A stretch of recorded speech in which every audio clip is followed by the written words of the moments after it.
और जनता द्वारा चुने गए हैं तो जनता की सच आवाज, जनता के हित की बात पार्लियामेंट के भीतर जब पूछते हैं, जब सवाल खड़ा करते हैं, तो उस भय से, उस डर से, क्योंकि जो सरकार या जो लोग चोर होते हैं, बेईमान होते हैं, वो सच सुन नहीं पाते हैं। क्योंकि चोर बेईमान की आत्मा पर एक समझ लीजिए कि गंदगी की पॉलिश चढ़ जाती है, आत्मा उनकी मर जाती है, वो डरपोक हो जाते हैं। तो इनकी आत्मा मर चुकी है बेईमानी से और चोरी से, तो ये लोग डरते हैं। और डर किसी व्यक्ति को और किसी देश के लिए डर जो है बहुत घातक होता है, क्योंकि डर में जो है डिसीजन सही नहीं हो पाता, इसलिए नुकसान हो पाता है। इन्होंने डर बस ऐसा किया है कि हमसे सच सवाल पूछेंगे तो इनको जो है डिस्क्वालीफाई कर दो, जिससे कि सवाल न पूछ पाए। ये डर का परिणाम है। अच्छा, जिस तरीके से अमेठी में लगातार विकास को ले लो या किसी मतलब चिकित्सा हो, कुछ भी हो, इन सब चीजों के आप क्या कहना चाहेंगे? क्या है, आपको क्या लग रहा है कि वाकई में बीजेपी के सरकार में लगातार अमेठी में विकास हो रहा है? देखिए, अमेठी में कुछ विकास नहीं हुआ है। कोई व्यक्ति इनका 5 काम नहीं गिना सकता है। ये केवल जाति के नाम पर, धर्म के नाम पर, संप्रदाय के नाम पर डिवाइड एंड रूल कर रहे हैं। बात करें अगर हम बेरोजगारी की, तो सेना की भर्ती अमेठी में हो रहा है अपने यहाँ, जो कि बहुत गर्व की बात है कि इसके पहले कभी हुआ नहीं था। अग्निवीर जो भर्ती है देखिए, अमेठी में हो रही है। अग्निवीर 4 साल बाद क्या करेंगे? उसमें से बहुत सारे ऐसे बच्चे भी हैं जो कि उनका कहना है कि मुझे मतलब ये धरती माँ के लिए मुझे 4 साल जो मिल रहे हैं वही मेरे लिए बहुत है। तो उस पे आप क्या कहना चाहेंगे? क्या 4 साल या 40 साल में मतलब अंतर तो बहुत है, लेकिन कुछ लोग इस पे एग्री भी। देखिए, वो देश के बच्चे हैं, देश का नमक खाया है, तो देश भक्ति का संस्कार उनके रग रग में भरा है। तो वो ये सोच रहे हैं कि हमको देश सेवा के लिए 4 साल ही मिल जा रहा है, तो समझ लीजिए कि हमारे लिए जो है बहुत बड़ा शुभ अवसर है, इस नाते वो बोल रहे हैं। लेकिन जहां तक बेरोजगारी की बात है, एक सैनिक बनाने में कम से कम 20 वर्ष लगता है, और 4 साल में कौन से सैनिक बन जाएंगे? कैसे देश की रक्षा हो जाएगी? फिर यहाँ आकर के क्या करेंगे? वो आतंकवादी बनेंगे? उनको नौकरी नहीं मिलेगी, रोजगार नहीं मिलेगा तो क्या करेंगे? अब वो तो देशभक्ति में बोल रहे हैं, वो अच्छे लड़के हैं, उनकी सोच पॉजिटिव है, अच्छा सोच रहे हैं, लेकिन वो बाद में कष्टकारक होगा। और जब युवा रोजगार नहीं पाएगा पढ़े लिखे, तो अभी जो आप बोल रही थी कि ऐसे तमाम हमले होंगे, मैं उन बात पर आता हूं जो संसद में घुसे थे। संसद में घुसे थे पढ़े लिखे बच्चे हैं, देश के बच्चे हैं, और उनमें हताशा की भावना आई। और बाहर आपने देखा होगा, पार्लियामेंट के बाहर वो सब पॉजिटिव नारा लगा रहे थे। और अच्छा, आपको नहीं लग रहा है कि विकसित भारत का नाम दिया जा रहा है, हर जगह संकल्प लिया जा रहा है विकसित भारत के लिए, तो उस पर आप क्या कहना चाहेंगे? कहाँ विकसित हो गया? भारत कैसे विकसित होता है? बताइए। भारत विकसित नहीं, भारत विकसित की परिभाषा क्या है? देखिए, नरेंद्र मोदी जी की तरफ से एक वो लागू किया गया है, विकसित भारत करना है, नारा दिया गया है ना। सभी लोग संकल्प ले रहे हैं हर जगह, यहाँ तक नहीं, सब जगह। देखिए, ये नारा है, ये नारा है, और ये बार बार बोला जाएगा विकसित भारत, विकसित भारत, विकसित भारत। तो लोगों के दिमाग में एक तरीके से बैठ जाता है भारत विकसित हो रहा है, लेकिन एक्चुअल अगर सूक्ष्मता से अध्ययन करोगे तो कहाँ विकास हो रहा है? विकसित भारत कैसे होता है? जब हमारे, नहीं सुन लीजिए, जब हम शिक्षित होंगे, जब हम स्वस्थ होंगे, जब हम रोजगार हमको मिलेगा, तब विकसित भारत होगा ना। एजुकेशन पर कोई हॉस्पिटल नहीं खुल रहे हैं, वो एजुकेशन के लिए कोई यूनिवर्सिटी नहीं खुल रही है, कोई हॉस्पिटल नहीं खुल रहा है। देखिए, एजुकेशन पर बजट इनका कट किया गया, और क्या कहते हैं, दवाइयों पर बजट कट किया गया, वैज्ञानिक शोध पर बजट कट किया गया, जिस पर शोध करते हैं एग्रीकल्चर वैज्ञानिक या अन्य वैज्ञानिक। तो विकसित भारत तो तभी हो सकता है जब हमारा युवा मुस्कुराए, जब हमारा किसान मुस्कुराए, जब हमको रोजगार मिले, जब हमको शिक्षा मिले, जब हमको स्वास्थ्य मिले। ये सब बातें जो बेसिक इशूज हैं, इससे परे है, और विकसित भारत का नारा दे रहे हैं, और मीडिया उसका जो है तिल का ताड़ बना रही है। मीडिया चूंकि इनके साथ है। अच्छा, राजस्थान में कहा गया था कि राजस्थान में जब सरकार बनेगी बीजेपी की तो 450 रुपए में सिलेंडर मिलेगा, लेकिन अभी उस दिन बात हुई जब, तो उन्होंने कहा ऐसा कोई ऐलान मतलब हमारी तरफ से नहीं किया गया है। क्या आपको क्या लग रहा है, क्या या ये कहाँ तक सही था? झूठ बोलना इनकी आदत है। 14 में जब आए थे तो 15 लाख खाते में बोला था, 2 करोड़ युवाओं को प्रतिवर्ष रोजगार बोले थे।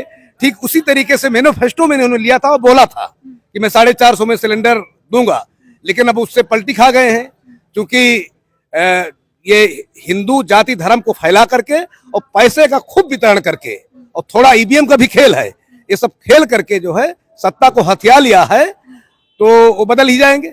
जनता को समझना चाहिए। आपको नहीं लग रहा है कि जब से बीजेपी आई है बहुत उन्होंने जो एक मंदिर की हम बात करें, अगर राम मंदिर जिसने कभी किसी ने मतलब उसमें हाथ नहीं लगाया बनवाने के नाम पे, तो लोग जो है कहते थे, लेकिन बीजेपी की सरकार में मंदिर का निर्माण हुआ जो कि 22 जनवरी को प्राण प्रतिष्ठा का वो किया गया है। दूसरी बात ये रही, अगर हम बात कश्मीर की करते हैं तो कश्मीर कहाँ था और बीजेपी के सरकार में आज कश्मीर कहाँ है?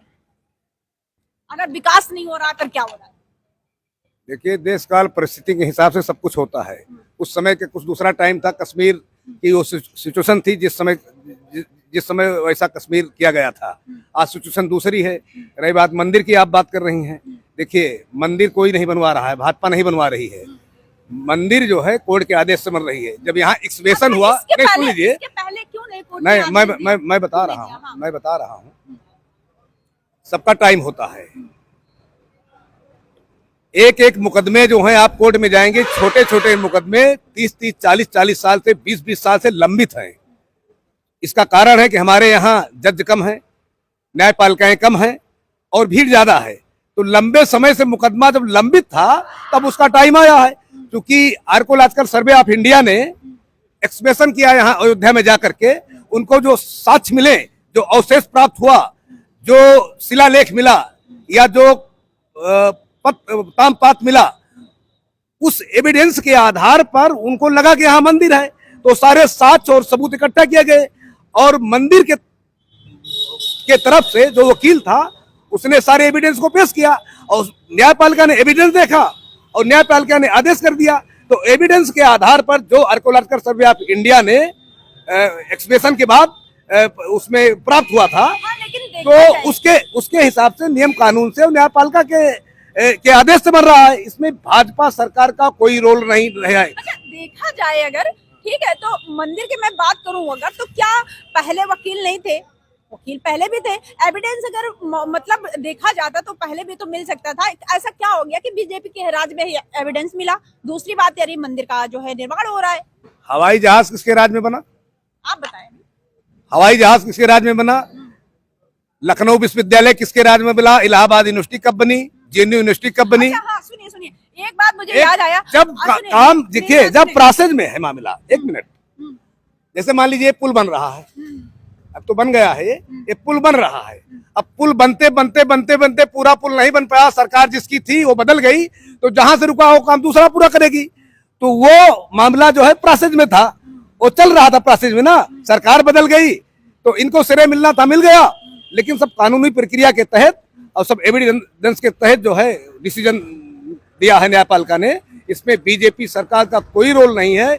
इनको राम का नाम ले करके इनको जो है सिंबल का प्रयोग करके, भगवान का नाम ले करके केवल उनको भुना लेना है, अपने चुनाव में इस्तेमाल करते हैं। कुछ लोग कहते हैं कि जो है कांग्रेस जो है वो मतलब सनातन का विरोध करती है, कहती है कि मतलब कोई राम का कोई वही स्तुति नहीं समझती। वाकई में राम तो हमारे यहाँ अगर देखा जाए तो वो भगवान है, और उनके लिए अगर ऐसी बातें की जाएं तो घोर निंदनीय है।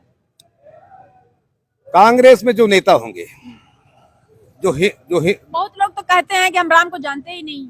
देखिए, ये पॉलिटिकल कुछ लोग प्रोपोगंडा करते हैं। तमाम कांग्रेस में नेता हैं जो राम की पूजा करते हैं, जो दुर्गा जी की पूजा करते हैं, चिंतन करते हैं। ये पूजा और प्रेम ये प्रदर्शन की चीज नहीं है। हम किसी से प्रेम करेंगे तो हम ये रोड पे थोड़े बोलेंगे सीना तान के कि मैं तुमसे प्रेम करता हूँ, वो हमारे अंदर की बात है। चिंतन हमारे अंदर की बात है, पूजा हमारे अंदर की बात है। हम पूजा करते हैं। इनका राम का नाम लेकर के इनको वोट में इस्तेमाल करना है, भगवान का नाम लेकर के इस्तेमाल कर देना है वोट में। हमें चिंतन करना है, ईश्वर का चिंतन करना है। रही बात सनातन की, तो सनातन धर्म शाश्वत है, हमेशा, वो कभी मिटने वाला नहीं है। और एक्चुअल सनातनी कौन है जानते हो? इसकी परिभाषा क्या है? एक्चुअल सनातनी वो है जो दूसरे धर्म का भी सम्मान करे, मुस्लिम धर्म का भी सम्मान करे, हर जाति धर्म का सम्मान करे, हर संप्रदाय का सम्मान करे, वही सनातनी है। हम हर कांग्रेस जो है हर जाति धर्म का सम्मान करती है, संप्रदाय का सम्मान करती है, इसलिए असली सनातनी कांग्रेस है। सनातन धर्म की परिभाषा यही है कि हम दूसरे धर्मों का सम्मान करें, और वो दूसरे धर्म का बीजेपी सम्मान नहीं कर रही है, तो सनातनी कैसे? मुख्य सनातन धर्म की परिभाषा है और सनातन शाश्वत है। तो कुल मिला के आप क्या चाह रहे हैं? 2024 चुनाव नजदीक है, ईवीएम का बहिष्कार होना चाहिए कि नहीं? आप किस पे कैसे करना चाहते हैं, वोट कैसे देना चाहते हैं अमेठी में? ये डेमोक्रेसी है। डेमोक्रेसी में जनता सर्वोपरि है, तो जनता का फैसला ज्यादातर परसेंटेज जनता के ये आ रहा है कि बैलेट पेपर पर चुनाव होना चाहिए। तो डेमोक्रेसी में जब जनता ज्यादा बहुसंख्यक में बोल रही है तो बैलेट पेपर से उनको कराना चाहिए।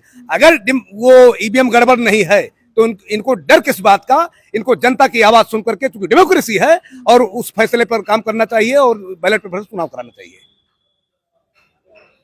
चाचा 2024 चुनाव नजदीक है, क्या चाह रहे हैं अमेठी